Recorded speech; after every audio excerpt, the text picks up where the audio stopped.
إن الحمد لله نحمده ونستعينه ونستغفره ونؤمن به ونتوكل عليه ونعوذ بالله من شرور أنفسنا ومن سيئات أعمالنا من يهده الله فلا مضل له ومن يضلل فلا هادي له أي فلن تجد له وليا مرشدا ونشهد أن لا إله إلا الله وحده لا شريك له ونشهد أن سيدنا محمدا عبد الله ورسوله أرسله بالحق بشيرا ونذيرا وداعيا إلى الله بإذنه وسراجا منيرا أما بعد فقد قال الله تعالى في كلامه المجيد وفي فرقانه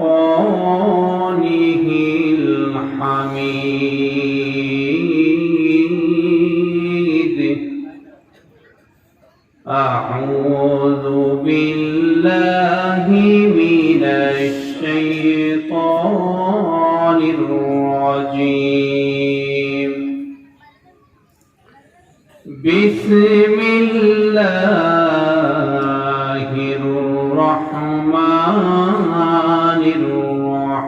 الرحيم إن الله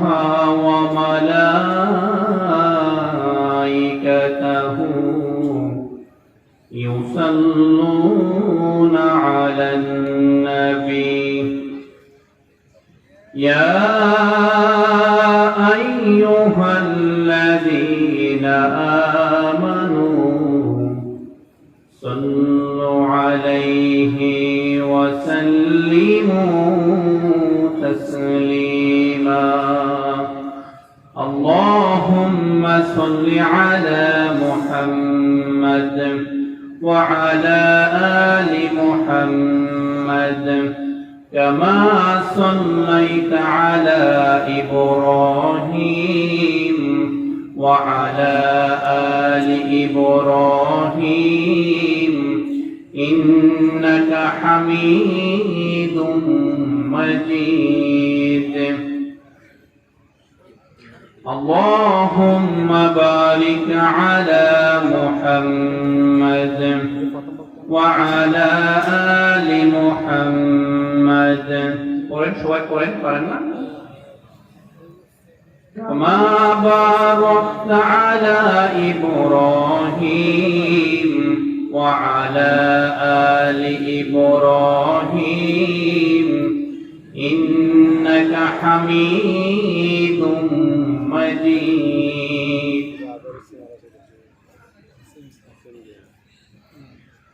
মনটা যদি হইতো ভুবন হাওয়া মনটা যদি হইতো ভুবন হাওয়া হইতো যদি শুভ্র কবুতর মেঘের ডানায় পাঠিয়ে দিতাম পাখির ডানায় পাঠিয়ে দিতাম মদিনারি পথে যেথায় আমার প্রিয় নবী শুয়ে আছেন নিরন্তর, যেথায় আমার প্রিয় নবী ঘুমায় নিরন্তর। মনটা যদি হইতো পুবাল হাওয়া, মেঘ ময়ূরী পশ্চিমেতে যেও, আমার সালাম নবীর দেশে দিও। মেঘ ময়ূরী পশ্চিমেতে যেও, আমার সালাম নবীর দেশে দিও। তার বিরহে দু চোখ ভাসে, তার বিরহে নয়ন ভাসে, জ্বলে অন্তর যেথায় আমার প্রিয় রাসূল ঘুমায় নিরন্তর, যেথায় আমার প্রিয় নবী ঘুমায় নিরন্তর।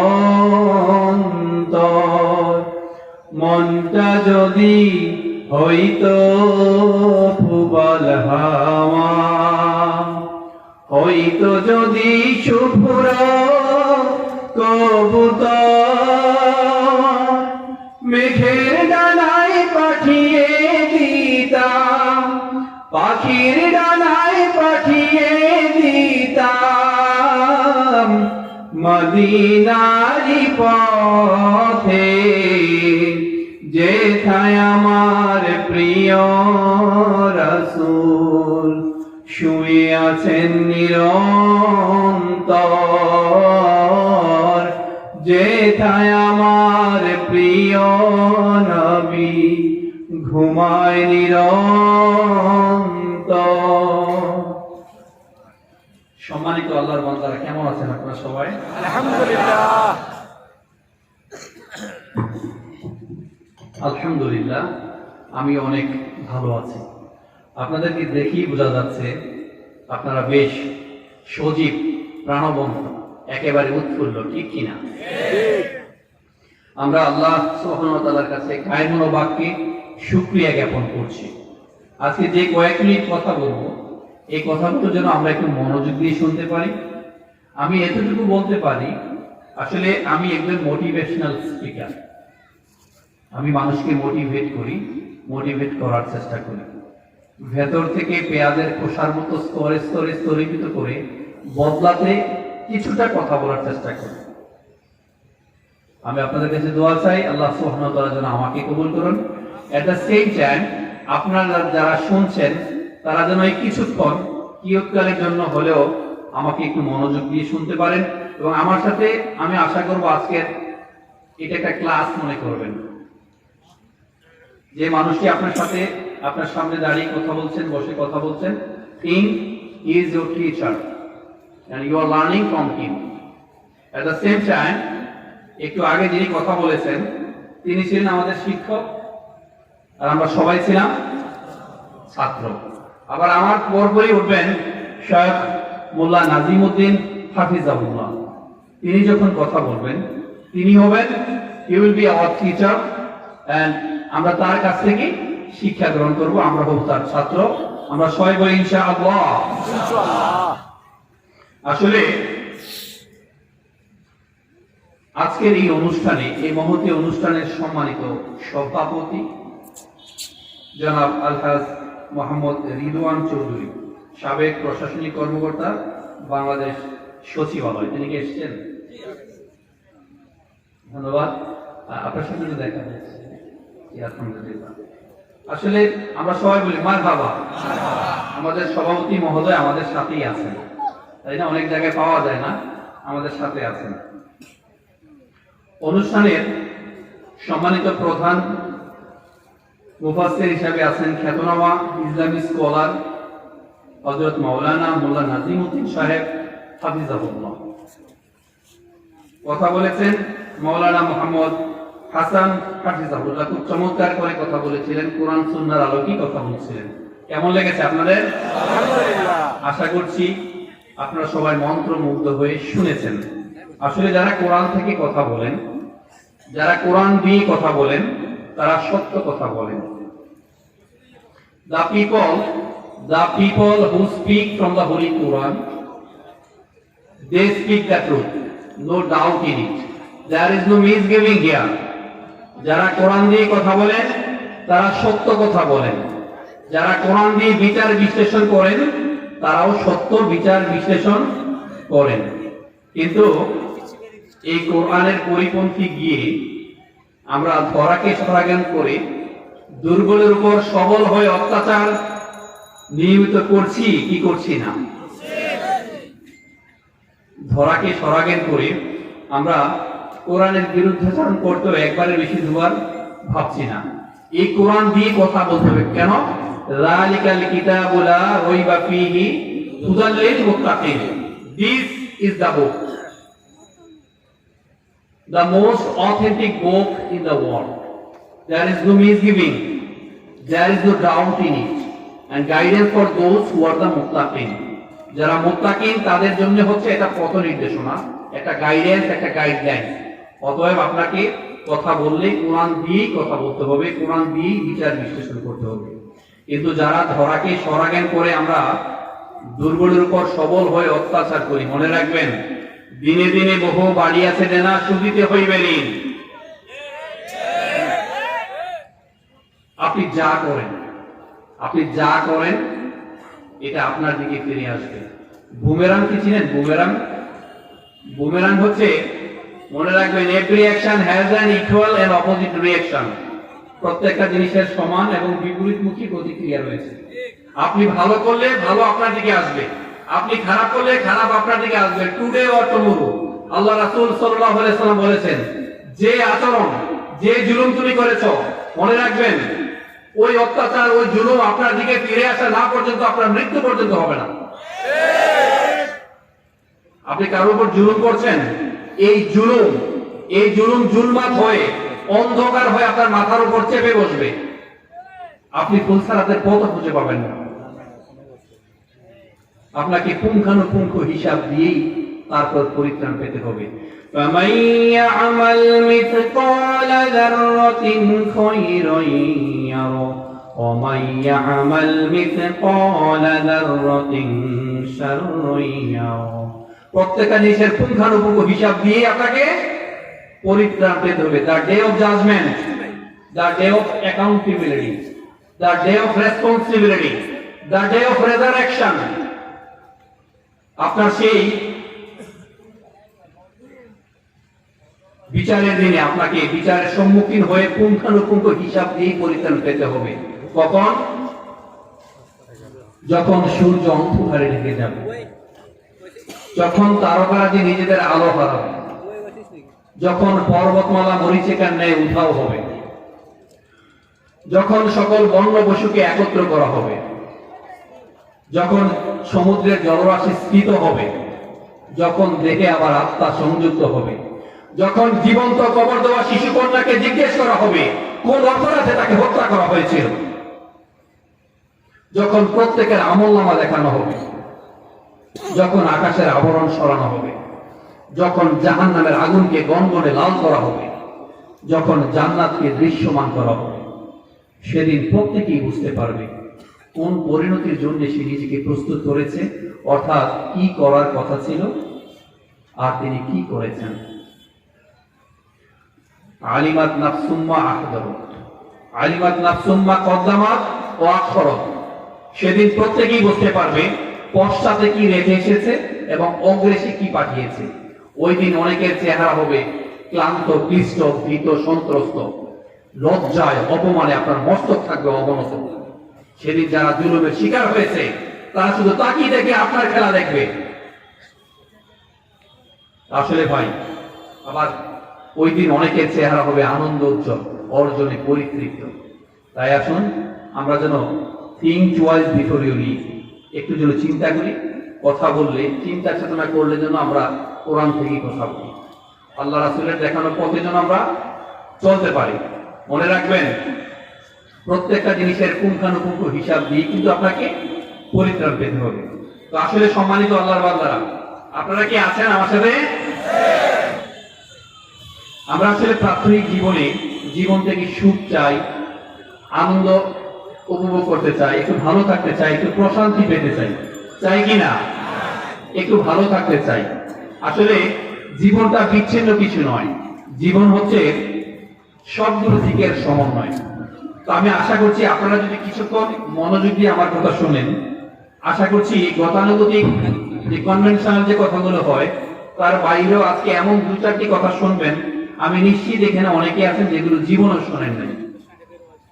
আশা করছি একটু মনোযোগ দিয়ে শুনবো। আমাদের সম্মানিত আজকের প্রধান অতিথি তিনি চলে আসবেন, তিনি যতক্ষণ না আসবেন ততক্ষণ পর্যন্ত আমরা কথা চালিয়ে যাব।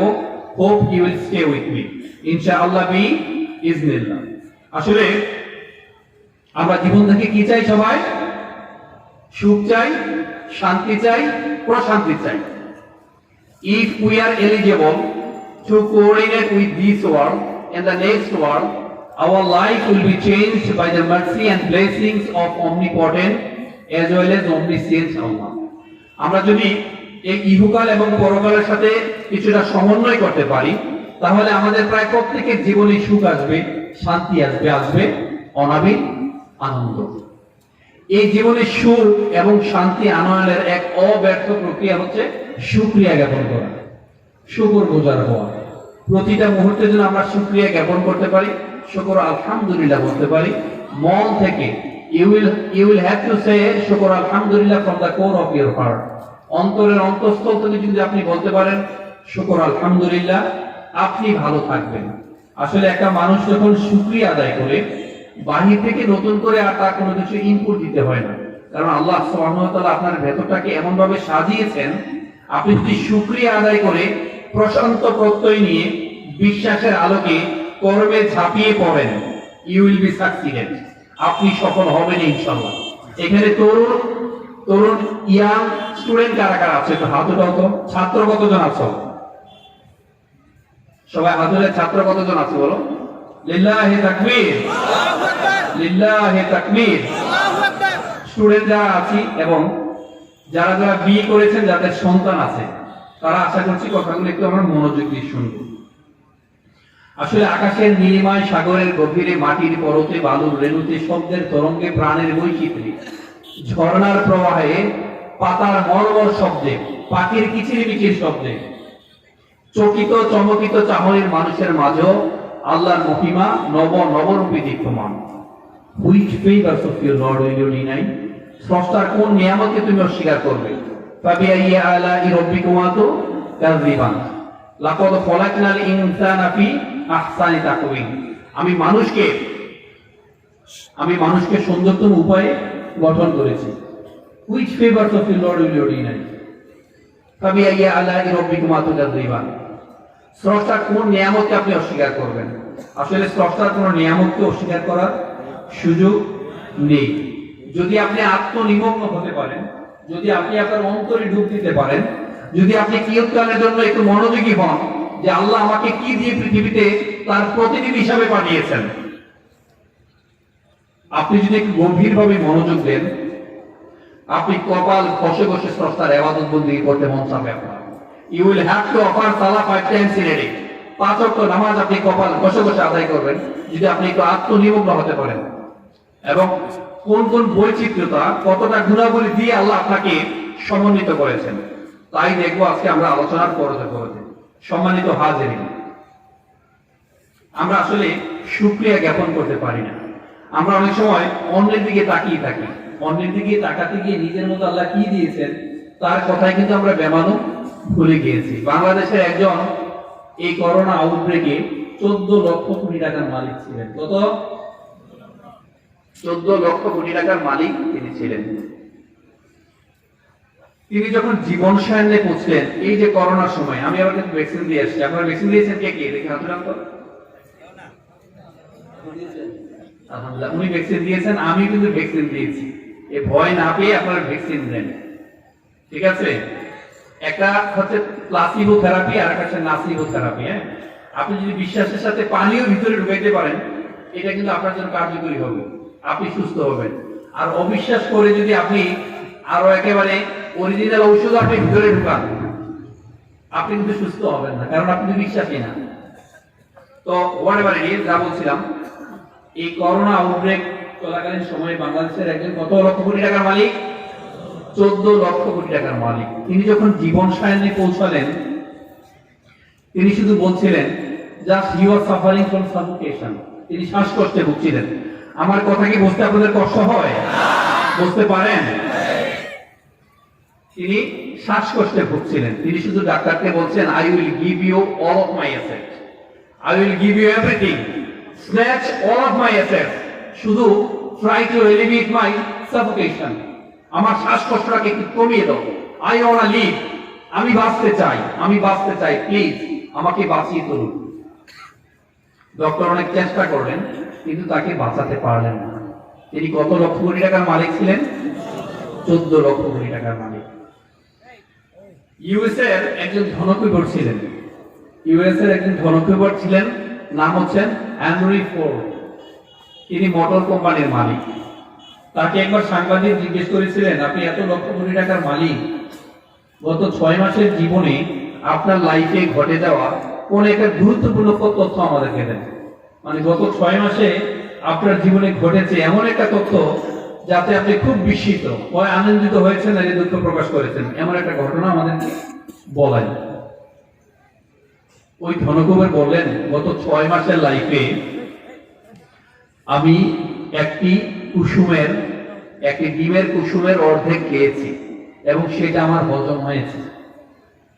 6 মাসে একটা ডিমের কুসুমের অর্ধেক খেয়েছে, তাও সেটা তার হজম হয়েছে।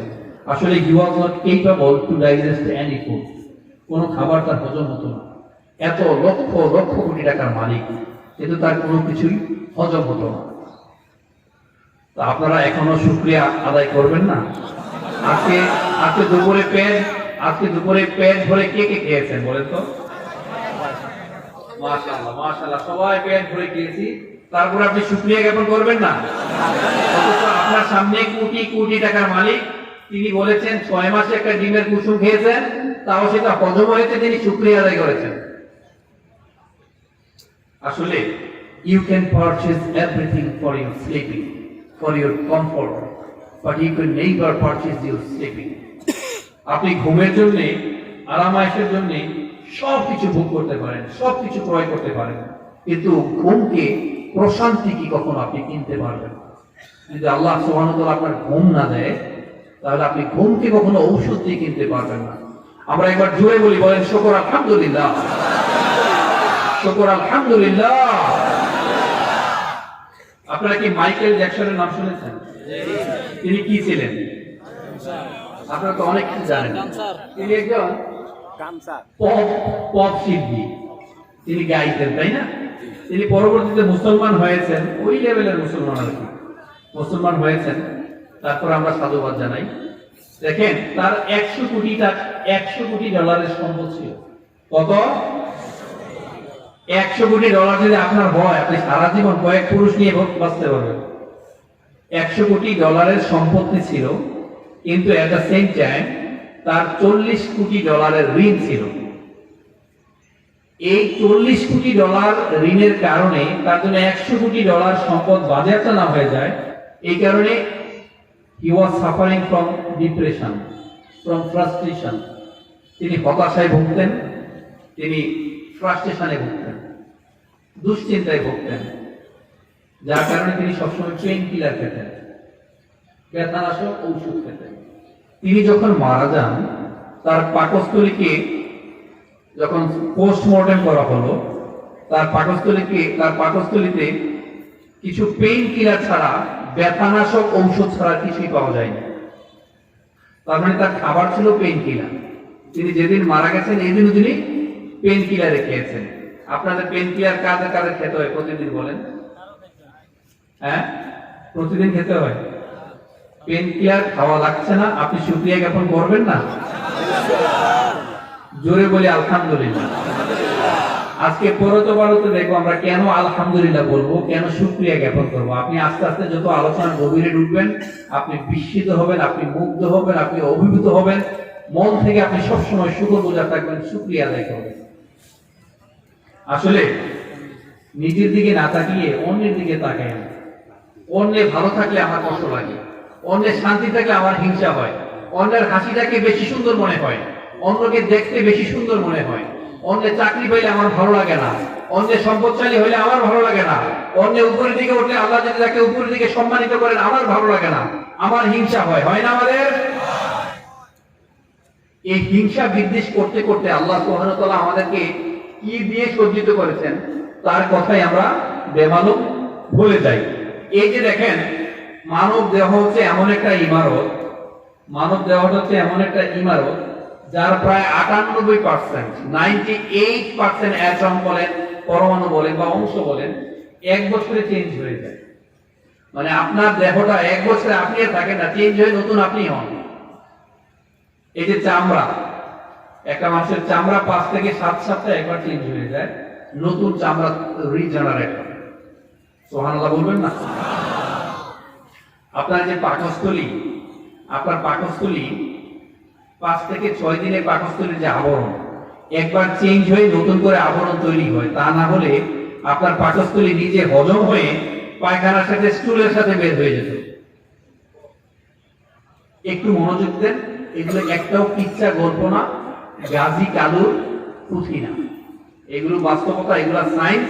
তারপর আসবে কোরআন হাদিসের ব্যাখ্যা। তার মানে পাকস্থলী কিছুদিনের মধ্যে চেঞ্জ হয়ে যায়। আপনার এই যে হাড়, আপনার হাড় কোন প্রকারের ক্লান্তি ছাড়াই দৈনিক প্রায় 1,00,000 বার স্পন্দনের মাধ্যমে 1600 গ্যালনেরও বেশি রক্ত পাম্প করে আপনার দেহকে সচল রেখেছে, আপনাকে সুস্থ রেখেছে। সুবহানাল্লাহ বলবেন না?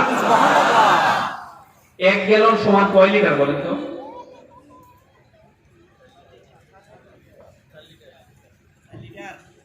কত লিটার? Almost 4.5 litre. এবার হিসাব করে দেখেন, একটা মানুষের জীবদ্দশায় প্রায় 4.5 কোটি গ্যালন রক্ত পাম্প করে আপনার দেহকে সচল রাখে এই হার্ট। এবার 4.5 কোটির সাথে 4.5 লিটার গুণ দিয়ে দেখেন, আপনি কি শুকর আলহামদুলিল্লাহ বলতে পারবেন না? তারপরেও এই যে কিডনি, দৈনিক 200 লিটার, দৈনিক 200 লিটার ব্লাডকে সংশোধন করে এবং সঞ্চালন করে। এখানে কিডনি রোগী কারা কারা আছেন একটু হাত উঠান। কিডনির পেশেন্ট কেউ আছে এখানে? আমরা সবাইকে বলি যে আলহামদুলিল্লাহ। কারো আত্মীয় স্বজন কি কিডনি পেশেন্ট আছে, কিডনি রোগী আছে, ডায়ালিসিস করতে হয়, এরকম কেউ আছেন? নাই। আমরা সুবার আলহামদুলিল্লাহ। ভাই, যাদের কিডনি রোগী দেখার সুযোগ হয় নাই, তারা দয়া করে সুযোগ থাকলে কোনো একটা হসপিটালের ডায়ালাইসিস ইউনিটে গিয়ে একটু সারাদিন দেখবেন। একজন কিডনি পেশেন্টের যে কত কষ্ট হয় আপনি যদি দেখেন, আমি নিশ্চিত আপনার শত্রু হলেও, আপনি ঘুমের ঘরে হলেও কখনো তার জন্য বদদোয়া দিবেন না যে তার কিডনি রোগ হোক। এত কষ্ট। ডায়ালাইসিস করতে হয়, 1 দিন 2 দিন পর পর অনেকেই ডায়ালাইসিস করতে হয়। একবার ডায়ালাইসিস করতে 3 থেকে 4 ঘন্টা লাগে। টাকা লাগে মিনিমাম, একেবারে মানে নরমাল হসপিটালে গেলেও 6 থেকে 7,000 টাকা লাগবে। আসা যাওয়ার খরচ, ঔষধ বাদে। তারপরে এদিকে ছিদ্র, এদিকে ছিদ্র, এদিকে ক্যাথেটার, এদিকে ফিস্টুলা, তারপর আবার এগুলো হয়, এগুলো ইনফেকশন হয়ে পৌঁছে, এগুলো বন্ধ হয়ে যায়, নতুন করে আবার ছিদ্র করতে হয়। একদিন সকালবেলায় অথবা রাতের বেলায় শ্বাসকষ্টে তিনি মারা যান। এই রোগী এখানে কেউ নাই। এই কারণেও আমরা বলি যে শুকর আলহামদুলিল্লাহ। আপনারা কি বিরক্ত হচ্ছেন সম্মানিত ভাইরা? আসলে দয়া করে এই কিডনিটাকে একটু বাঁচানোর চেষ্টা করবেন। আজ থেকে চেষ্টা করবেন, প্রথমত চিনি খাবেন না। চিনিকে বলা হয় সাদা পয়জন, হোয়াইট পয়জন। পারমাণবিক বোমার চেয়েও আরো ভয়ঙ্কর হচ্ছে এই সাদা চিনি। চিনিটাকে বাদ দিবেন। চিনির সাথে কিডনির আপাতত সম্পর্ক নাই, কিন্তু চিনিটাকে বাদ দিবেন। চিনির পরিবর্তে কি খাবেন? খেজুর খাবেন। ভালো গুড় থাকলে গুড় খাবেন। কোথাও বেড়াতে গেলে মিষ্টির নামে কাউকে বিষ তুলে দিবেন না, খেজুর দেন। এখন বাংলাদেশের মানুষ অনেক সচেতন, খেজুর খায়, তিন খায়, জৈতুন খায়, তারপর হচ্ছে আপনার অলিভ অয়েল তো জৈতুন থেকেই, তারপর হচ্ছে কালো জিরা খায়, মধু খায়। হ্যাঁ, খাবারের সাথে এই প্যান্ডেমিক সিচুয়েশনে রসুন খাবেন, যদিও রসুন খেলে একটু মুখ থেকে গন্ধ আসে, এগুলো খাবেন। আর কিডনি বাঁচাতে হলে দয়া করে বাজারে যে কোনো ধরনের বেভারেজ আছে, সফট ড্রিঙ্কস আছে, আজ থেকে সফট ড্রিঙ্কস কেউ খাবেন না। এই সফট ড্রিঙ্কস এর একটা উপাদান আছে, নাম হচ্ছে ইথিলিন গ্লাইকন। এই ইথিলিন গ্লাইকন আপনার কিডনির 12টা বাজিয়ে দেবে। ছোট বাচ্চাদেরকে আদর করে যে খাবারটা তুলে দিচ্ছেন ফাস্টফুডের খাবার, প্যাকেটে লেখা দেখবেন, লেখা আছে কিনা টেস্টিং সল্ট। এই টেস্টিং সল্ট খাবেন না। মনে রাখবেন, কোমল পানীয় আপনার দেহের জন্য, কিডনির জন্য কোমল নয়। সফট ড্রিঙ্কস আপনার দেহের জন্য সফট নয়। টেস্টিং সল্ট আপনার দেহের জন্য ভালো নয়। এই টেস্টিং সল্ট ওরা আবার চালাকি বুঝে গেছে। দেখেন, আমাদের বাংলাদেশের মানুষ ছিল নীতি নৈতিকতায় ভরপুর। 30 বছর আগেও মানুষ মুরব্বীদেরকে সম্মান করত, রাস্তাঘাটে দেখলে খুব সম্মান করত, বিনয়ী থাকতো, সচেতন থাকতো। এই চুরিদারের অভ্যাস খুব একটা ছিল না। এখন এমন হয়ে গেছে, এটা খোদ আমেরিকার গবেষণা, 98% ছেলেরা এখন একটা স্বার্থপরতা নিয়ে বেড়ে ওঠে। মানে তাদের কাজ হচ্ছে স্কুল কলেজগুলোতে র্যাগিং করা, বুলিং করা, কাউকে ডিস্টার্ব করা।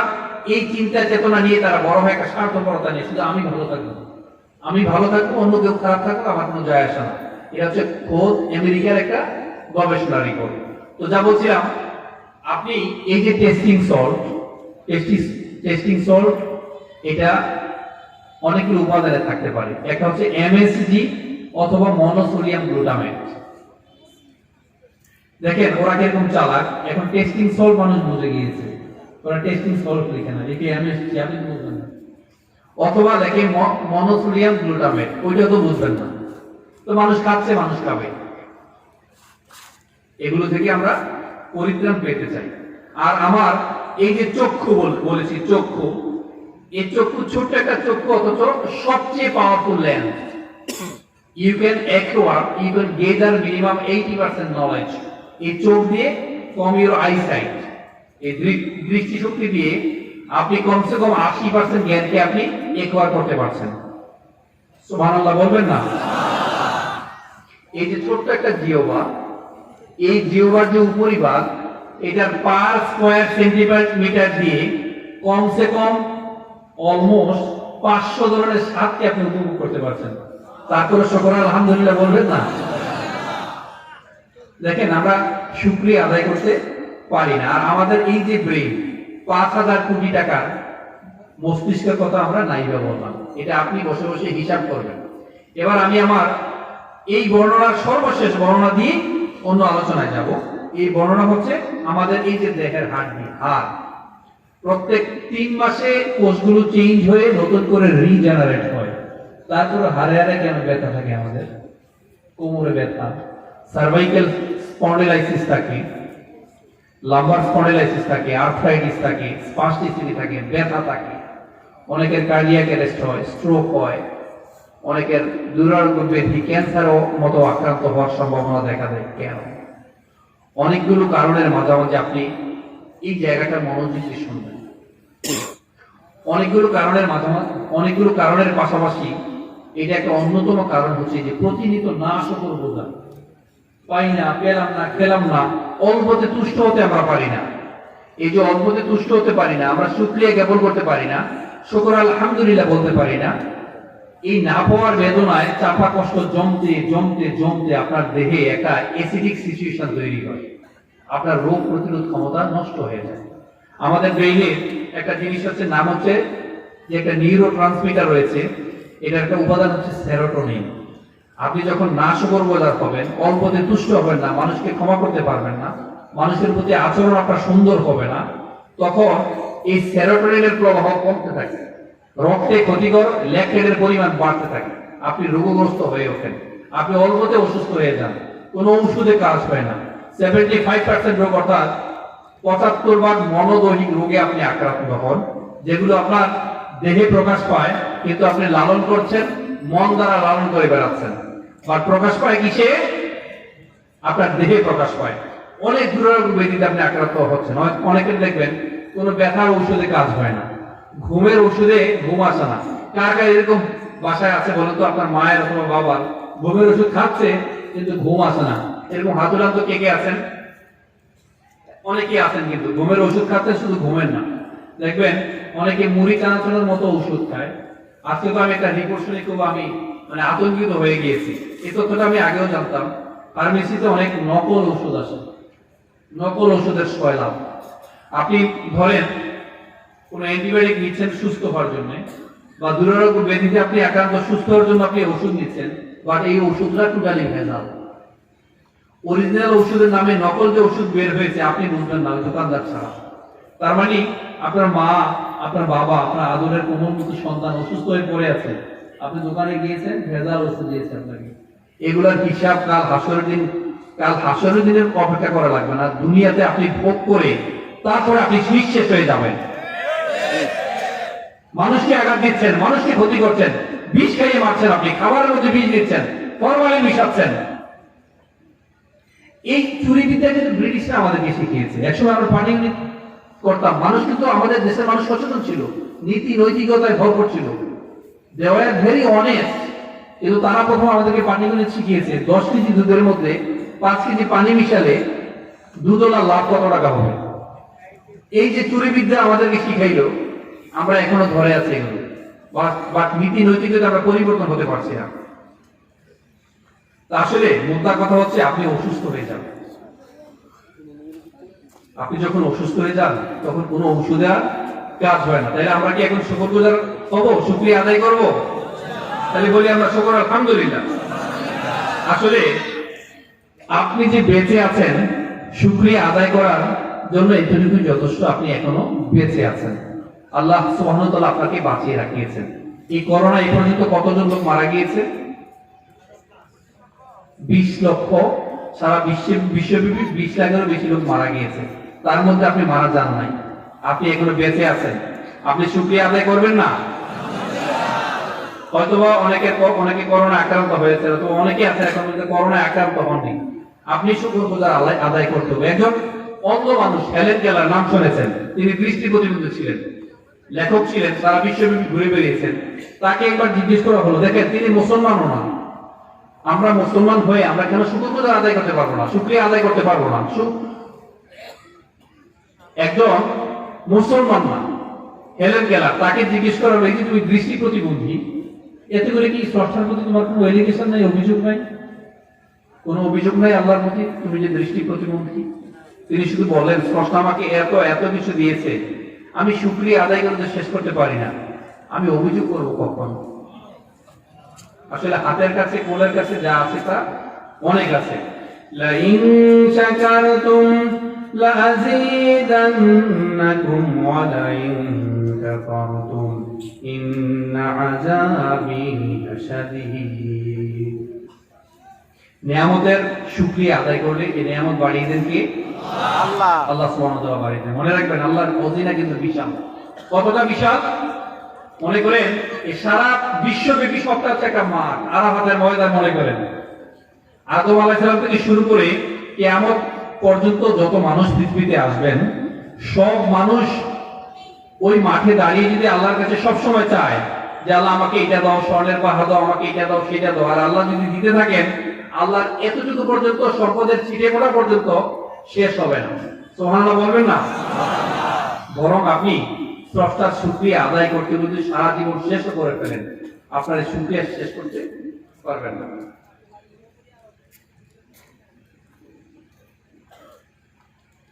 তো যা বলছিলাম, আপনি আদায় করে কিন্তু শেষ করতে পারবেন না। قُلْ لَوْ كَانَ الْبَحْرُ مِدَادًا لِكَلِمَاتِ رَبِّي لَنَفِدَ الْبَحْرُ قَبْلَ أَن تَنفَدَ كَلِمَاتُ رَبِّي ওয়ালাউ জিনা বিমিসলিহি মাদাদা।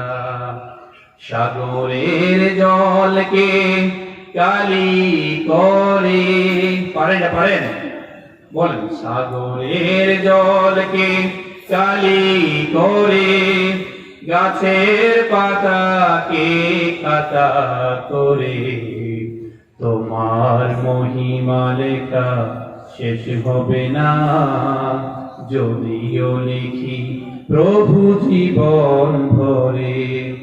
সাগরের জলকে কালি করে, গাছের পাতাকে খাতা করে, তোমার মহিমা লেখা শেষ হবে না, যদিও লিখি প্রভু জীবন ভরে। আল্লাহু আকবার। আসলে একটা মানুষের জন্য সম্পদ কতটুকু বা দরকার? লিও তলস্তয় খুব সুন্দর করে বলেছেন, how much land does need a man. একটা মানুষের কতটুকু সম্পদ দরকার? আসলে মরার পরে একজন মানুষের কবর খুঁড়তে যতটুকু সম্পদ প্রয়োজন, এটাই তার সম্পদ। আমি সম্পদশালী হইতে না করছি না, বাট এই সম্পদের কারণে দুনিয়ামুখী হতে গিয়ে যেন আমরা পরকালকে ভুলে না যাই, আমরা যেন পরকালকে বেমালো ভুলে না যাই।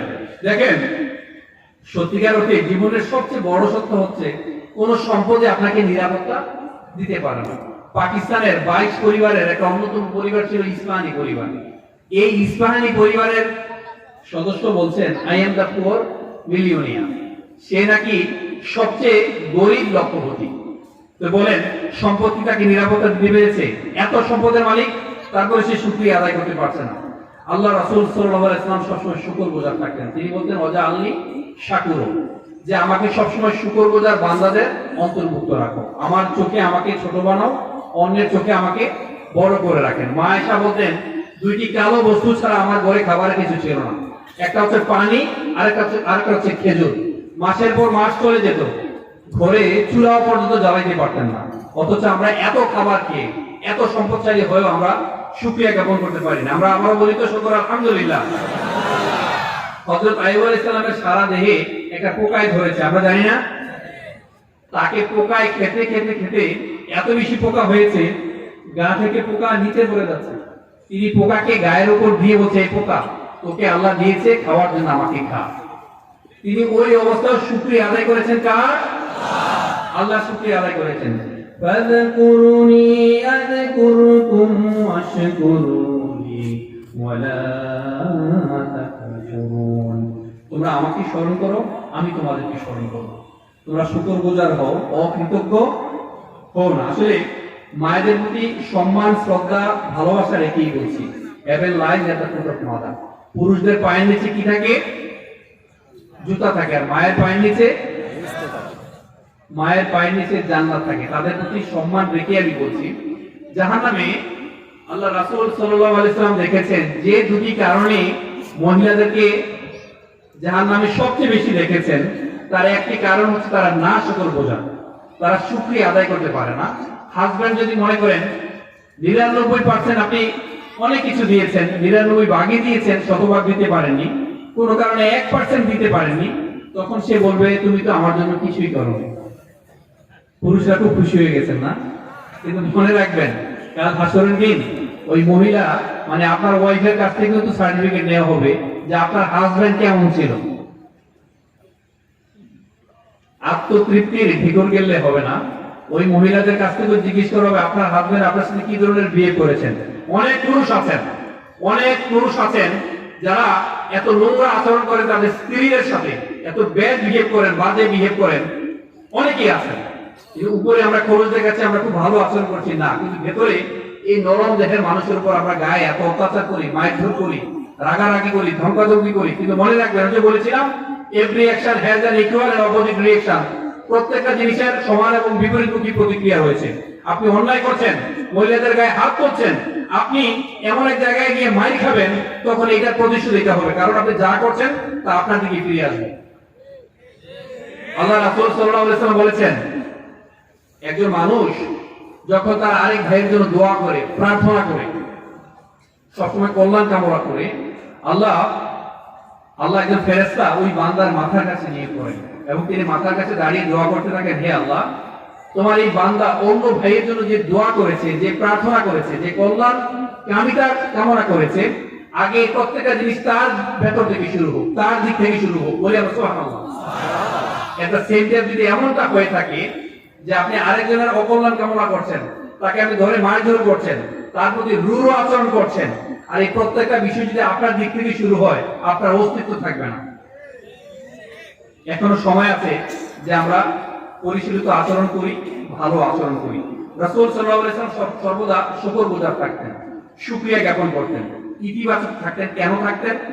ডক্টর এমিল কোয়ে 1910 সালে রিসার্চ করেছেন এই নিয়ে যে আল্লাহ রাসূল সবসময় ভালো থাকতেন কেন, মানে সবসময় হাসি খুশি থাকতেন কেন, সবসময়। তো গবেষণা করে দেখলেন উনি 1910 সালে ডক্টর এমিল কোয়ে, তিনি দেখলেন যে একজন মানুষ সুস্থ অবস্থায় তার দেহে যেরকম ভাইব্রেশন শুরু হয়, অসুস্থ অবস্থায় যখন তিনি সবসময় শুকরগুজার আদায় করেন, আল্লাহ নিয়ামতের প্রতি সন্তুষ্ট থাকেন, ঠিক একই ভাইব্রেশন তার দেহে শুরু হতে থাকে এবং তার সুস্থতা ত্বরান্বিত হতে থাকে, অ্যাক্সিলারেট করতে থাকে। আমরা কি শুকরিয়া জ্ঞাপন করবো না? সম্মানিত হাজিরিন, পরিশেষে আমাদের আজকের অনুষ্ঠানের সম্মানিত মেহমান, ফজিলাতুল শাহেখ মুহতারাম মুকাররম হযরতুল আল্লাম মাওলানা মোল্লা নাজিমউদ্দিন হাফিজাহুল্লাহ, তিনি আমাদের মাঝে চলে এসেছেন। আমরা তার কথায় মন্ত্রমুগ্ধ হয়ে শুনবো। আপনারা সবাই জানেন লক্ষ কোটি তরুণের আইডল তিনি, আমার শ্রদ্ধাভাজন প্রিয় বড় ভাই, অগ্রজ প্রতীক। তার আলোচনা মন্ত্রমুগ্ধ আপনারা শুনবেন এবং আপনারা অনেক কিছু শিখবেন, and I think you will be able to replicate this learning in your society, in your community, in your daily life. আমরা এখান থেকে যা শিখবো তার প্রত্যেকটি কথা আমরা আমাদের ফ্যামিলিতে, আমাদের পরিবারে, সমাজে